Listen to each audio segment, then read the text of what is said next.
Hello and welcome to a brand new week on China Now. I am Makiza Latifa, happy to be coming your way with the show. And as always, we kick things off with China Currents, your essential roundup of the biggest stories making headlines across China and beyond. Coming up in this episode, China welcomes a staggering 100 million domestic tourists as the nation marks the Dragon Boat Festival holiday. Also, China reaches for the stars once again with the successful launch of its Tianwen-2 probe. And then diplomacy takes the center stage as the China-led international organization for mediation is officially established in Hong Kong. And also, regional security is back in focus as the 22nd Shangri-La Dialogue gets underway in Singapore. And tech enthusiasts gather as China plays host to the World Robotics Carnival. It's a packed lineup. Let's dive into China Currents. China Currents is a weekly news talk show from China to the world. We cover viral news about China every week and also give you the newest updates on China's cutting-edge technologies. Let's get started.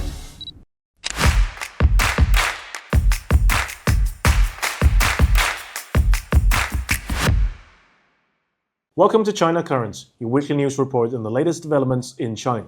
I'm Chris, and in this episode, China sees 190 million domestic trips during Dragon Boat Festival. China successfully launches Tianwen-2 probe. China led the International Organization for Mediation, set up in Hong Kong. The 22nd Shangrila Dialogue takes place in Singapore. China hosts World Robotics Carnival. And China publicly destroyed about 1,590 kilograms of drugs in a deterrent effect on drug crimes.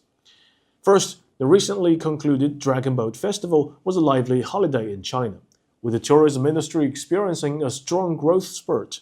We've compiled a set of data to give you a snapshot of China's holiday celebrations. According to the data from Ministry of Culture and Tourism, during the three-day holiday from May 31st to June 2nd, a total of 190 million domestic tourists traveled within China, a 5.7% increase year over year. The total domestic tourism expenditure was 42.73 billion yuan. Among China's major visited cities, the capital city, Beijing, stood out as the most popular destination during the holiday. The city received a total of 8.21 million tourists and achieved a total tourism expenditure of 10.77 billion yuan. Inbound and outbound tourism also saw significant growth. According to the National Immigration Administration, during the holiday, a total of 5.9 million Chinese and foreign nationals entered and exited China's borders, with an average of 1.969 million people per day. The peak single-day entry and exit clearance was reached on June 1st, with 2.086 million people. One foreign tourist entering China, 231,000 people took advantage of the visa-free policy, a 59.4% increase year over year. Shanghai emerged as the preferred destination for foreign tourists.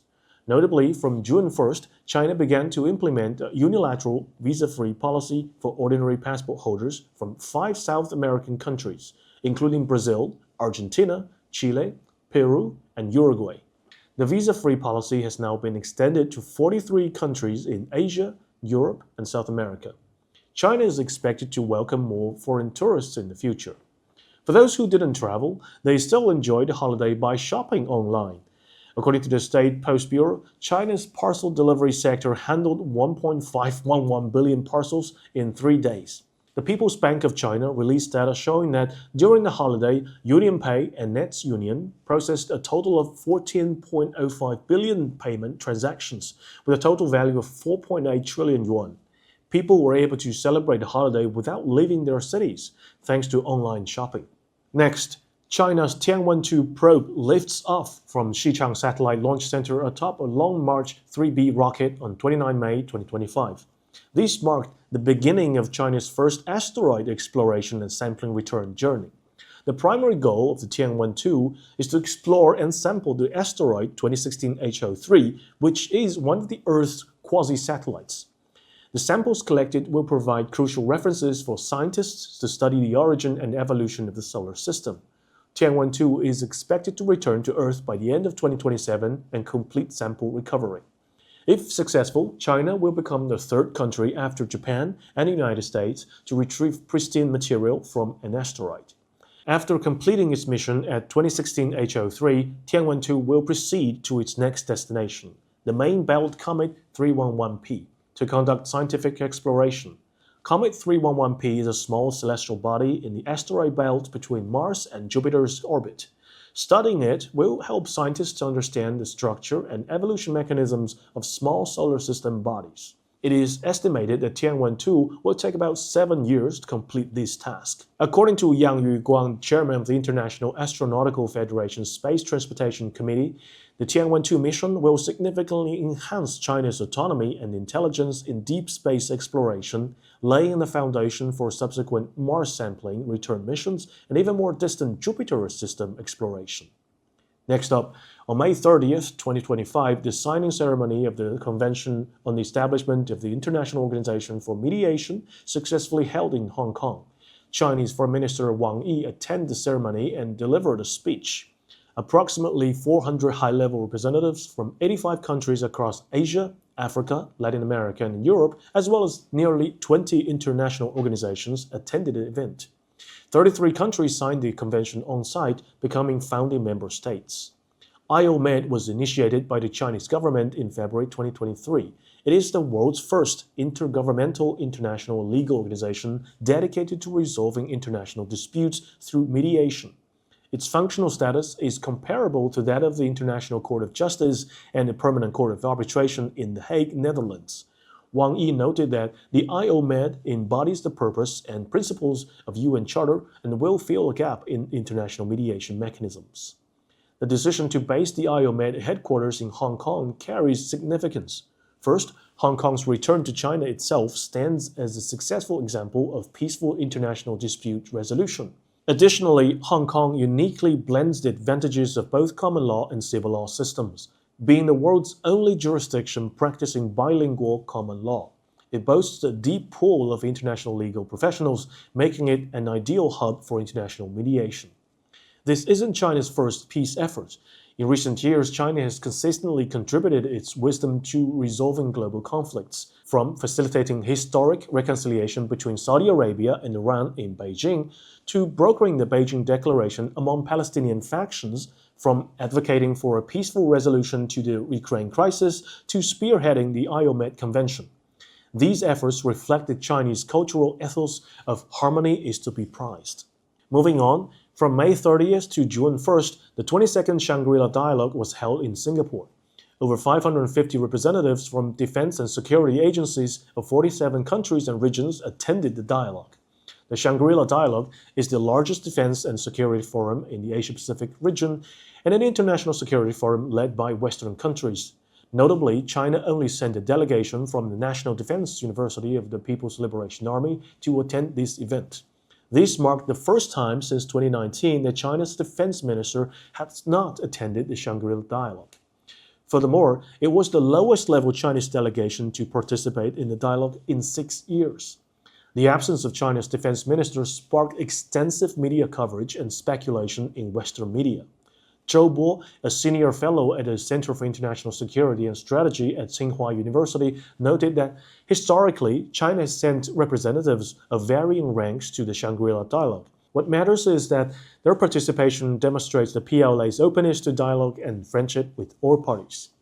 Next, on June 2nd, World Robotics Carnival kicks off in China's Wuhan city, featuring over 100 types of robots from more than 40 companies across China. The showcase included robots that can do coffee latte art, serving ice cream, and even apply makeup.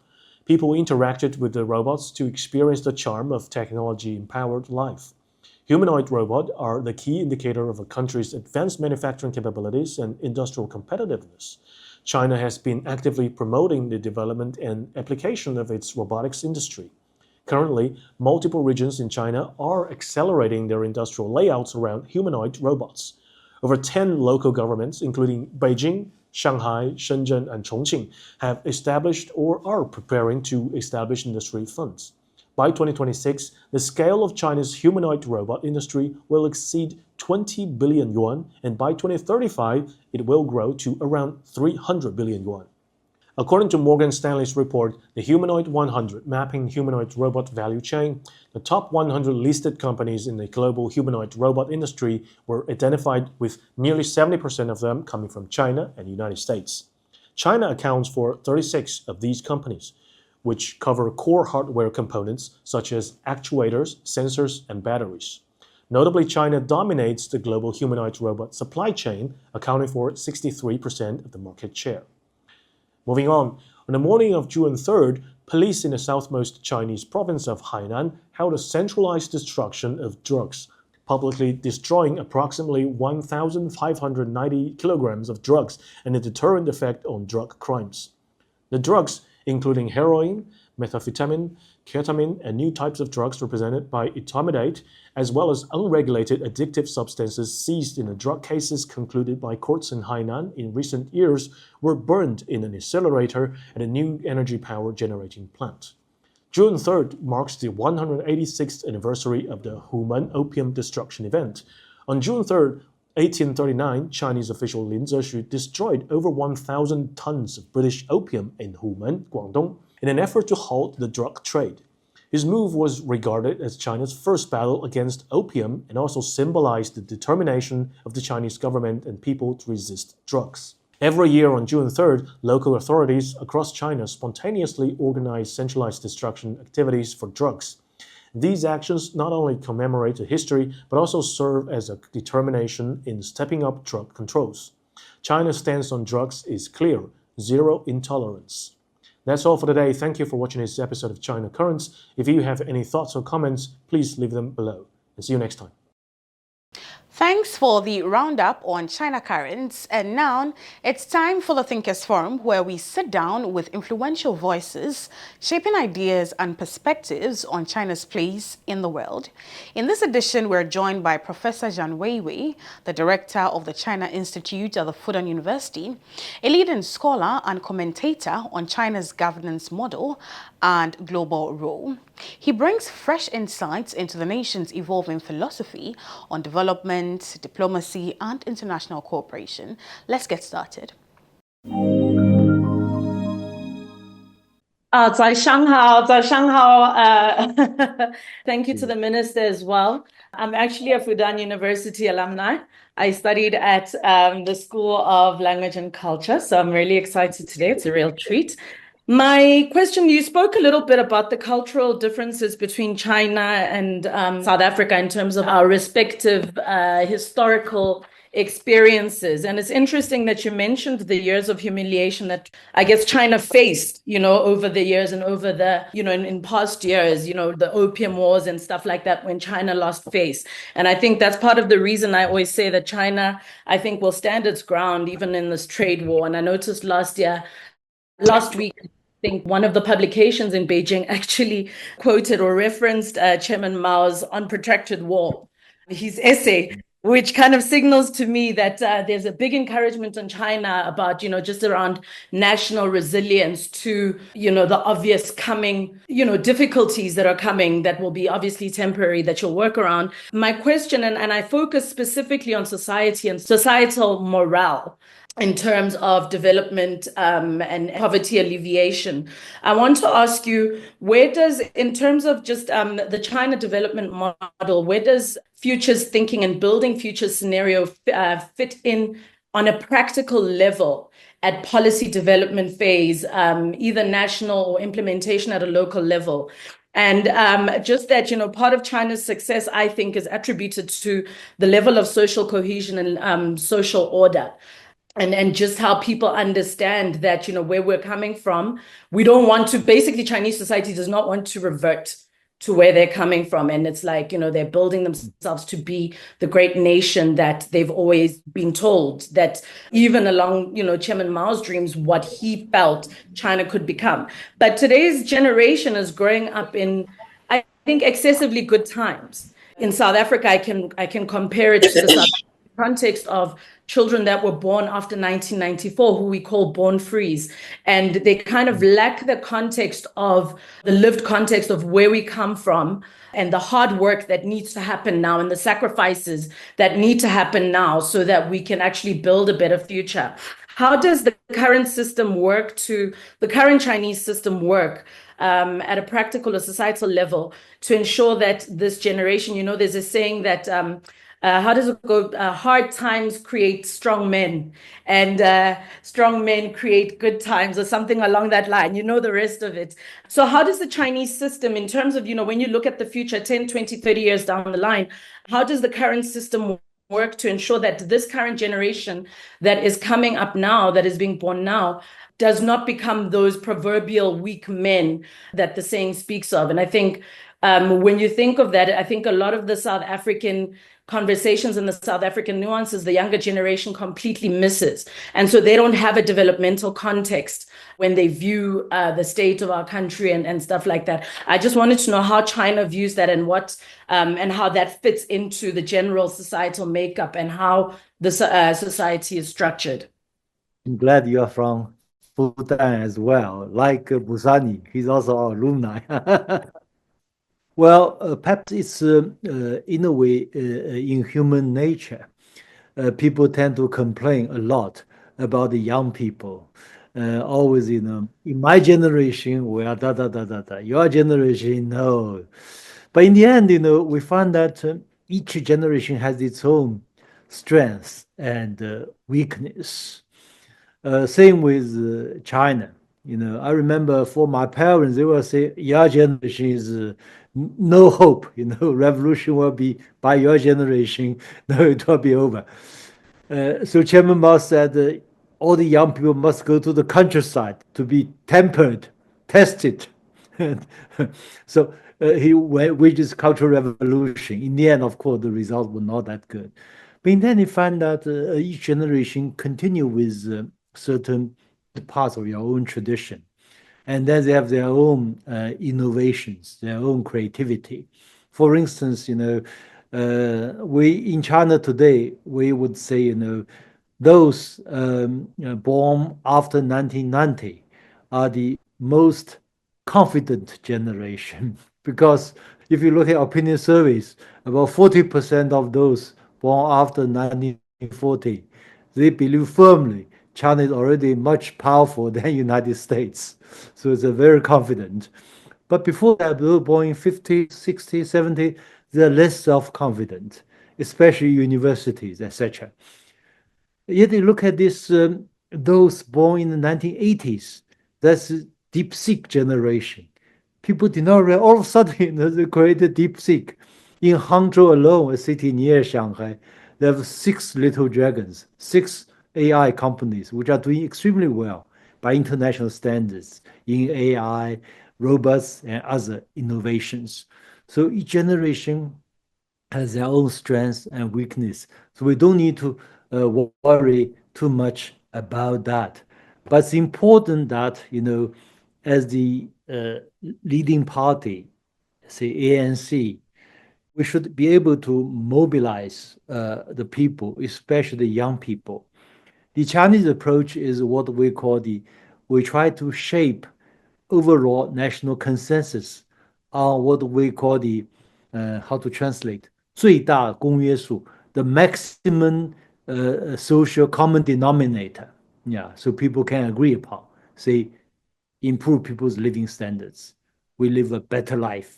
So we create a better economy. That's something we can all agree on. Yeah, so that's minimum we can agree on. Then work on that. And then, of course, other consensus, other priorities. But this is the minimum, something we can do. And since you mentioned the Chairman Mao, I think we should also, sometimes it's really history, a dialectical relationship between leader and the overall population. I not long ago gave a talk in China on the role of Chairman Deng Xiaoping in China's decades of reform, China economic takeoff. I said, fortunately, we have Deng Xiaoping. He made 3 initiatives which became crucial for China's success. Number 1, in 1978, he made decision China should embrace reform and opening up. At that time, there were other alternatives. In the end, his choice was great. In 1989, 1949, he was the leader who decided to have these forceful measures to handle the Tiananmen crisis. In retrospect, without that, China would follow suit of Soviet Union. The country will break up. Then in 1992, he went to Shenzhen, what we call the Southern Inspection. At that time, people were debating about the market economy was good or not. He said, don't debate on that. It's meaningless. Market is something neutral. It can serve socialism, it can serve capitalism. If we have communist leadership, we make it serving socialism. So end of this. So these three decisive strategic options made the Chinese reform a success. In the process, if there are no Deng Xiaoping, history could be different. Same with Xi Jinping. So sometimes people say, we're lucky in many ways. If, say, Deng Xiaoping died 5 years earlier or 10 years earlier, the situation could be different. So history sometimes experience and encounter really importantly good leaders, and good leaders play a decisive role in retrospect. So this is something you cannot, it just come out naturally. We say history creates its own heroes. Hopefully, other countries, including South Africa, will also produce Mandela and other, leaders of same caliber, and then make your course more smooth. Thank you. Okay, just to manage time, we'll take 3 quick questions. Mandisa, Bao. Thank you. I have founded an initiative called Student Focus SA. It's dedicated on empowering students in higher education to contribute meaningfully to nation building, because we believe that a robust pipeline of young leaders, innovators, and entrepreneurs through education system are imperative for sustainable national development through creation of sustainable new enterprises and emerging industries. So in this light, how can higher education institutions in our region become more intentional and effective in fostering innovation, leadership, and entrepreneurship among students to catalyze political, economic, and social transformation? Because we currently see a generational and institutional disconnect where we have aging elites and siloed thinkers. So how can we bridge this gap and utilize the young population in South Africa to build an inclusive and aggressive future-focused ecosystem? Because we believe that industries can change the course of South Africa, especially in unemployment. And young people need to be central in that, but higher education is very key to making sure that it becomes sustainable. Or we go to Bonolo. Are you there? Can you hear me, Bonolo? Yes. One, Prof, we are taught by Chairman Mao, and especially quoted by Nelson Mandela, that when it comes to the question of the economy, we do not care whether the cat is black or white. We just care whether it can catch a mice. And I wanted to understand with regards to the approach or with regards to the foreign direct investment in China, what has been the best approach in utilizing and implementing those resources and considering the policies that China has in terms of the social and economic development policies vis-a-vis those of the investing parties? Is it a concern to them as to whether whoever invests focuses or deals with their policies specifically? And in so doing, how do they challenge the rumors and messaging around the suppression of the freedom of speech and activism, and the notion that there is cheap labor around China? How do they then deal with those rumors and those stances across in terms of the messaging and agenda? But lastly, just as from a unionist perspective, I wanted to find out what is the stance of the government of China with regards to unionism and organized labor, and how then did they implement bestly the 24-hour economic development or policy? Thank you, Prof. So concerning the first question, high school education and then working experience, professionalism, I think China has been doing something right since 1949. our priority is always given to hard sciences, STEM, science, what's called the mathematics, engineering, physics, and etc. So this hard science is always China's priority through all these years. Even today, if you go to a typical high school in China, the best students prefer to study hard sciences, which is something very unique. It's totally different from the West. And as a result, every year produce more engineers and scientists than Western countries combined. That helps China's succeed in this new tech revolution, AI revolution. And then you refer to Chairman Mao and Chinese leaders. We have a slogan, which is also important, but it's more at the time of Chairman Mao. Now we speak far less, but I think his message is correct. He said, as a young student, should be both read and expert. You cannot be just expert, but not read. The idea is you have to be politically conscious, to have to work for the cause of socialism, etc. So this is also important. In other words, I think not necessarily use the word read or not, but use the word of patriotism, sense of devotion for a great cause of your country, your nation, your party, etc. Something bigger. This is important, rather than just boil down to technical details. So this political education is also important, which is still part of the Chinese educational system. Although I must say it's not doing very, very well, but it's still there, political education, which is important. Yeah. So we try to balance between both political education and professional training and education. And this is very important. Now, concerning this FDI, foreign direct investment, in the case of China, for many years, it's a necessity because we did not have enough capital for China's modernization investor in the Chinese mainland because it brings about US dollars and foreign currencies, convertible currencies. But now this is less a problem. At that time, many years back, it was a problem. So you need a foreign income and foreign currency. So we need a foreign investment. And also we try to learn something in terms of management, in terms of foreign technologies. In management, we learned quite a lot from the West. But in technologies, not that many, because most Western countries apply sanctions even way before the Donald Trump, the Paris Club and other things, because China will consider communist. But still, we try to, at the time of reform opening up in the 1980s, whether China should embrace globalization or not.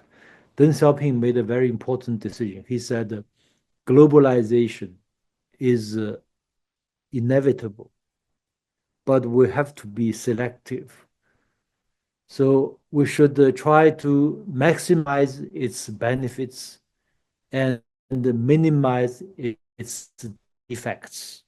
So that's how we do it, political and economic. Political globalization, we said, no, thank you. You remember, for many years, it's about the democratization, liberalization, privatization, etc. So this political part, we said no. Yeah, but economical liberalization, we said yes. So WTO rules, international trade, free trade, we embrace it. But again, selectively. For instance, in certain areas, capital market, we are still very cautious. Even today, we are very cautious about opening up China's capital market because we know Wall Street want to swallow up China's economy, China finances. So we are very cautious. But in other areas, we are very open. So in the end, I met with Russian Foreign Minister Lavrov. He said that we have quite admiration for the Chinese because you can beat the United States on its own turf. WTO was a creation of the United States, but now United States abandoned WTO. It's working for China, but we follow strictly WTO rules. Of course, in the end, we think it's now China the champion of the free trade in the world against Donald Trump's whatever against WTO. And in other words, it's not have to be realistic. I remember in the 1980s, early 1990s, when so many Western companies like Microsoft, like Apple, they came to China, invested in China. They provide a lot of job opportunities. But out of, I don't remember exact figure, so out of every $10, US companies, Microsoft or Apple, other intermediary companies will take out $9. Chinese work only got $1. Yeah.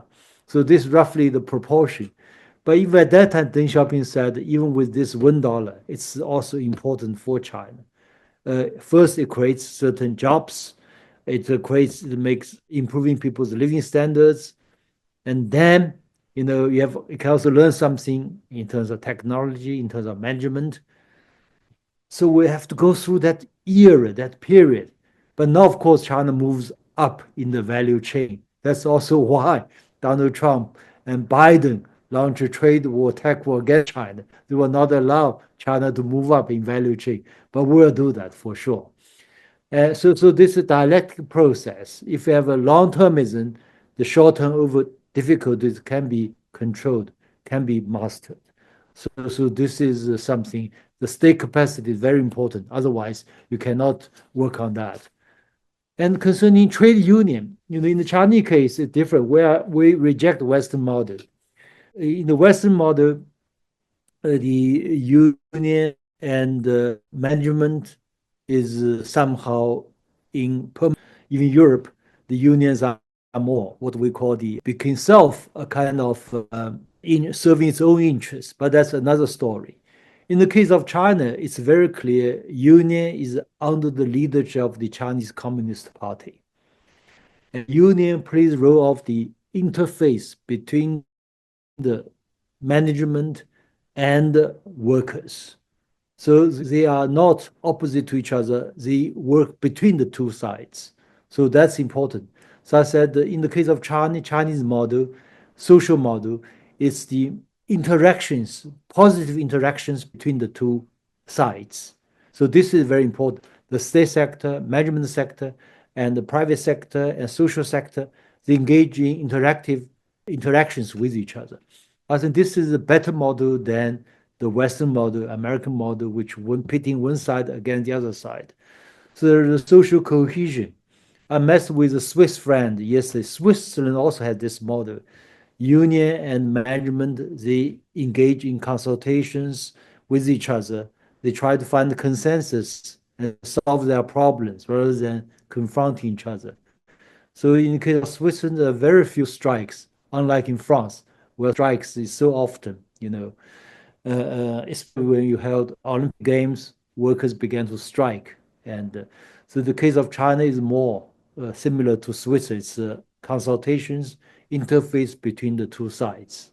So that's my brief answer to your question. Thank you. As a representative of workers and a member of the BRICS Trade Union Forum, and I want to ask this question to Prof. Zhang, that given the imbalance in economic power within BRICS, how do we ensure that South Africa is not reduced to a market for Chinese goods or a recipient of infrastructure loans, but we stand as an equal partner shaping a fair and mutual beneficial development agenda? And lastly and importantly, Prof, is that South Africa urgently needs investment, no doubt about it. But we also have a duty to protect our local industries, to protect jobs and workers. Now, my question is, from the China's own experience, how can we strike that balance where we're welcoming investments while making sure that it aligns with our national interest without us being labeled as protectionist or rather risking deterring the much needed capital. So how do we strike that balance? And of course, we are not here to engage on the last part of Prof response on Chinese trade union, but I take that. Thank you very much, Prof. For the Chinese approach, because for this whole Belt and Road initiative, it's based on the overall political philosophy, which I think is very positive. It's called the discussing together, building together, and benefiting together. In other words, a country or a company or a region join this Chinese initiative out of its own initiative, out of its own interest. And the process is, in many ways, very democratic. Otherwise, you can't imagine, within 1 decade, it's already $1 trillion invested, over 5,000 projects, over 150 countries participating, including South Africa. So I think this is the overall picture, but I cannot rule out a lot of problems in the way. You may notice that in certain countries. But I think we are faced with vicious opposition from the Western countries, especially from the United States during the Biden era, now perhaps slightly less, because they take everything as hostile. Actually, welcome Western companies to join us. And now China, EU are working on that because of US, whatever, Donald Trump. We think we can do a lot together for other countries, including for those in Africa. So it's not a zero-sum game. In other words, we're open to discussions. We're open to joint initiatives. But it's also necessary to note, China is what we call now a mixed economy. Today, most Chinese companies, including Huawei, working in Africa, in other countries, are private companies. So state company usually says we try to set up, infrastructure for a special zone, and within zones we invite private companies to come. Because from our experience, even within China, if something entirely conducted by the state-owned companies, it's not that it cannot be lasting, it has to be viable through market system, market mechanism. So as a result, a lot of, I think, talks and negotiations between Chinese companies and, say, South African trade unions, South African companies are required. I think hopefully your union will also join that. But one thing, from my limited study in certain African countries, not South Africa, but in other countries, is because in the case of Chinese system, we emphasize a lot on what we call the holistic interest of the country, of the nation. Of course, we have a powerful, the strong government from the central, which is very important. It's good for China. So if a certain opposition to certain projects, then central government can say, of course, have consultation with you in terms of the overall interest of Chinese economy, in terms of creating overall jobs for Chinese workers. Maybe that project should be held. Then we try to solve whatever differences. In other words, we try to not only look at our own interest from say, a particular union and its members, but also from the overall interests of the country. That's the role of the Chinese Communist Party. That's why we have made it very clear it's under leadership of the Communist Party, which is about the overall interests of the nation. Otherwise, take EV as an example. Take what we call the ecological civilization as an example. In my lake near Shanghai, it closed off over 10,000 factories which produce polluting whatever materials. But we say we have to stop them. We have to find opportunities for them. And we met a lot of resistance from these companies. But it's overall interest of the country, of the nation, of the people said, no, we should abide by this overall interest we call Dao. It's above, it's stronger than the specific interest. But the process is rather democratic. But in the end, after consultations, we must take actions, so-called democratic centralism. And that's where we leave it for this week on China Now. A big thank you to our guest and to you, our listeners, for making us part of your week. Don't forget to stay connected with us on our official platforms for more stories, fresh perspectives, and exclusive conversations from China and beyond. My name is Makiza Latifa. Until next time, stay informed, stay curious, and we'll see you right here on China Now next week.